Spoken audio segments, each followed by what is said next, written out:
Hi, guys. Welcome to the latest episode of this Unbelievable Life. Today, I have my new friend Nate from Joe Brewski Coffee on with me. And for anybody that's been following along with my story with the farm, they have been kind enough to give us coffee grounds as part of our compost. So this is kind of where this friendship and this relationship started. But like any small business owner, I love to hear how they started, what they're doing now, and just their story. So I'm going to turn over to Nate and he can fill us in. Absolutely. Thanks for having me, Nikki. So, Joe Brewski Coffee. It's a coffee company. We're located downtown now. We've got cold brew as a main focus, so that gives us large batches of coffee with big old bags of spent grounds that we can use to share with folks like Nikki. We've got another farmer that comes in and gets some for her grounds as well. So it's a cool thing to offer. Helps us meet new friends that we might not have made otherwise. So yeah, we're located downtown now. We've got an in-house roaster. So we've got it's called a Mill City roaster. It'll roast, about 20 pounds of coffee at a time. And we get to process the raw coffee. So we get to pick our coffees from Brazil or Colombia or Ethiopia or wherever we choose and turn them into a product that we're proud of. But that's where we're at now. But we've come a long way. We started in a basement, kind of ratty and looking like this once upon a time. It started in an apartment that we lived in. My wife and I got married back in 2011, but in 2010, when I was in college, I was hanging out at a roaster up in Muncie, and we spent an amount of time hanging out there. And we moved down to Evansville, working in real estate, more multifamily housing. So we were buying. The company I was working for was buying apartment complexes, and we'd look for the ones with more plywood, the better, and fix them up, and then we'd take care of the tenants and then move to the next property. So it was kind of cool business, and that moved us down to Evansville. We liked Evansville. It's about an hour from where we grew up. We grew up near Bloomington, Indiana, Bloomfield. So I made it down here, and it was nice distance from home. Fun city, and a couple hours from a lot of neat places as well. So you can travel to Nashville, Bloomington, Indy, St. Louis, Louisville, over Cincinnati, kind of Ohio, and just visit a lot of neat places within a good day trip range. So we got down here and moved to town in 2012, and at the time there were some local shops, but most of them were still kind of like a traditional cafe, like you'd think of having. So there was Abbey Road on North Main. There was a Coffee Cottage where Honeymoon on Weinbach is now. Penny Lane, of course, and then Beans and Barista there in the mall. But at the time, if you wanted to go get coffee that was freshly roasted, like we were getting spoiled with, getting used to in Muncie, there really wasn't a good location locally. So we'd drive to Nashville or order something from online, or head to. There were a couple spots in Bloomington at the time you could get it, or Louisville, but like you had to drive about 2 hours to get a good cup of fresh coffee at the time. So started roasting in our apartment, as you should, with a little paint gun and a whisk. So it's like a hair dryer that you get at Home Depot to peel the paint off of something. I was like, man, we're on to the big leagues now. People are going to have their lives changed with every cup of this coffee. So I was set. I was going to start taking some entrepreneurship classes and get ideas on how to do this. And Debbie Dewey was teaching a Kaufman class down at the 318 Innovation Point building, and we learned math, which was tough because math doesn't lie. So we were like, okay, sweet. If we want to make X number, I can sell 100 pounds of coffee at this much and make $5 a bag, whatever it was. If I want to quit my job, I just have to sell 100 pounds of coffee a week. I was like, sweet. So got an order for 10 pounds from a friend. I was actually his company this week, so we still take care of him, but better. He ordered 10 pounds, and it took me something like 30 hours to rock that out. So I was like, okay, 30 times 10, I need 300 hours a week and I could quit my job. I was like, sweet, this doesn't work. So we got into looking at like, okay, how do we, this is an obstacle. Like, do we have thousands of dollars laying around to buy equipment? Um, Young married couple, like we had $20 around for hot dogs and like some zucchini, like there wasn't much happening. So I started looking at other ways to do coffee. And cold brew is one of those things that we were like, this is a way to make an awesome product. We can make it scalable. I mean, we made it in mason jars, still make it in mason jars from time to time, and then moved into bigger containers. So, I mean, we're doing 30-gallon kettles now, which is, that's using the same amount of time, but just larger filters, larger bags of coffee. Actually, for anybody who might be unfamiliar with cold brew, it's like making sun tea with coffee. So sun tea, you take tea bags, you throw them in, you leave them out on the patio when you're doing whatever, come back and take the tea bags out, you get tea. That's what we're doing with cold brew. So cold brew coffee is made exactly the same way. It's not iced coffee. If you want to get real pinky out in particular with it, iced coffee is brewed hot and then put on ice in it. And it's not the same chemical changes, but that's just side note if you want to get real finicky, real picky. So cold brew scales. So that's something that I was able to do and drop some coffee in the afternoon and the evening, and then come back and take care of it the next evening. And then I had 10 gallons of product that I could take to an event and serve people by myself relatively quickly.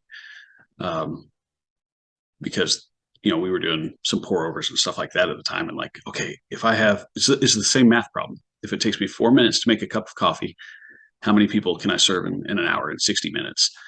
And you're like, 15 people. I can change 15 people's lives in the next hour. Like, is what it comes down to. So with cold brew, you do the same math. Okay, it takes 35 seconds. You're like, okay, 120 people is how many we can serve in the same hour. It's like just the ability to figure out what those numbers are for how many widgets does it take to do what you'd like to do. So got into doing some markets. We bought an old recycled tricycle on the side of the highway in Boonville. There's an industrial trike. It's made by Worksman, like some of the Whirlpool factories, things like this. They'll use those for their maintenance guys to get around the plants. So it's a really cool bike. We stripped it down in the garage and painted it up, and that was kind of a fun project on its own. And then we put kegs in the back of it and got it licensed. Found commissary kitchen, which was more difficult than it's everybody's struggle to find the kitchen, but we found a way to do that and get legal and all those things. So no more bootlegging growlers of coffee for cash in the back of parking lots. But started doing markets, and then started very quickly after that picking up wholesale accounts where we could take kegs of coffee up and set fridges up for folks, and they could serve the coffee to their customers. And we could visit them a couple times a month and make sure they were refreshed on product. So from about that would have been probably 2014. Actually, I'm probably off a couple of years, but 2014, 2015, that kind of range is when we started doing wholesale. Most of that was up in Bloomington, so a ways away from Evansville. But just had some connections up there that we got in and did good business. So that kept growing, kept doing markets, kept doing still working full time and working overtime and all the things. And then 2019, 2018, I don't remember my year, decided I'd go ahead and take the jump and go full time into coffee, and then found out jumped too soon. Like, all the math didn't matter when you started having like, okay, we actually have to pay bills still. And had a friend who actually hired me on as a program manager. So I'd moved from apartments into commercial construction, doing like storefront installations of glass and glazing, and really cool industry. But just one of those that I was ready to get out when it was time to get out. Because it's fun, but you look at the guys who are doing that full time, you're like, is this in 20, 30 years, is this who I want to mature into? Like, is this what you want to look like? And it fits somebody, but it just didn't fit me. So, but that led to another spot where I was able to be a program manager for an online like tech company, and then 2020 happened. So there was like this thing where like, okay, you're actually more secure because you're online already. So we were able to take care of our family through that, which was just an absolute godsend. But then because we had this history in bootlegging growlers, when all the other restaurants and things were going like, what do we do? We were able to raise our hand and say, hey, we deliver growlers. And we were able to bootleg coffee to people's doors, doing the zero contact delivery, all this, to help people get coffee during quarantine while everybody was locked up down. So led for a really, really unique growth opportunity for us. So I mean, we did good business through the year, and then opened our store downtown. So we're looking for another kitchen to get into, and found the spot here, and it's just been an absolute blast. We're right across from the Signature School, so we get a lot of students in here to come and visit. We get students from the Stone Center that come over, and between classes we'll get something. But we've also got a lot of professionals downtown that are wandering around and looking for new places to try. So we've got a very unique kind of audience here, where we have both professional students and my friends who are neither neither professional nor students. No, but that's kind of what's led us to where we're at today. We still do some markets here and there. We do a lot of slightly different but still similar than other shops. Like, we're still doing coffee. We don't have espresso machine. Even today, we have a hot dripper that we drip coffee in on those cold days, and then we've got but we'll go and spend a lot of our time taking coffee to people. So yesterday we were taking care of a corporate event that was 500-600 people, and we were able to go and take care of them. We've got offices and meetings and stuff like that we cater to. So we'll take hot boxes if somebody's having clients in town, and we'll take them some hot coffee that's a little more than they're able to make on their office pot. So we've take care of networking meetings and things like that for the area. We'll drop them off coffee and maybe a growler of cold brew here and there to kind of supplement. Or if teachers are having a teacher appreciation week, we take a lot of keg graders out and we drop off keg graders full of cold brew or sodas or lemonades, and the teachers get to have a nice treat, or just other unique ways to make coffee accessible wherever you're sitting. So we spend a lot of time going to people instead of expecting people to come find us.